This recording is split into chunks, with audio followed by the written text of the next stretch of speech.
জুড়ে প্রধানমন্ত্রীর হাত ধরে বিএসএনএল এর 4G কিন্তু পরিষেবা শুরু হতে চলেছে।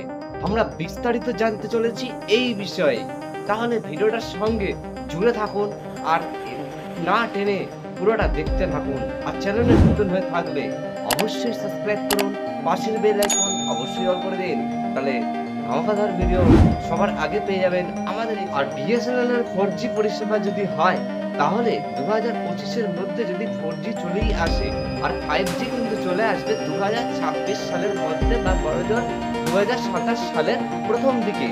আপনাদের এই আপডেটটা কেমন লাগছে অবশ্যই কমেন্ট। আর একটা জিনিস খুবই সিরিয়াস, যেরকম হচ্ছে যে যখন এই 4G পরিষেবা শুরু হবে বা 5G পরিষেবা বিএসএনএল এর হাত ধরেই শুরু হতে চলেছে, তাহলে কিন্তু কি হতে চলেছে না ব্যালেন্স কিন্তু বা রিচার্জ অনেক কম হতে চলেছে। দেশ জুড়ে কিন্তু প্রধানমন্ত্রী কিন্তু সূচনা করেছেন বিএসএনএল এর 4G পরিষেবা, এটাই সূত্র মার্কেট খবর। দেশ জুড়ে বসেছে 98,000 কিন্তু 4G টাওয়ার, সেই টাওয়ারের মাধ্যমে কিন্তু পৌঁছে যাবে 4G স্পিড।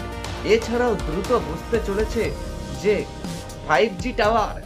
এর ভিডিওটা আপনাদের আজকে কেমন লাগলো অবশ্যই কিন্তু কমেন্ট করে জানাতে একদমই ভুলবেন না।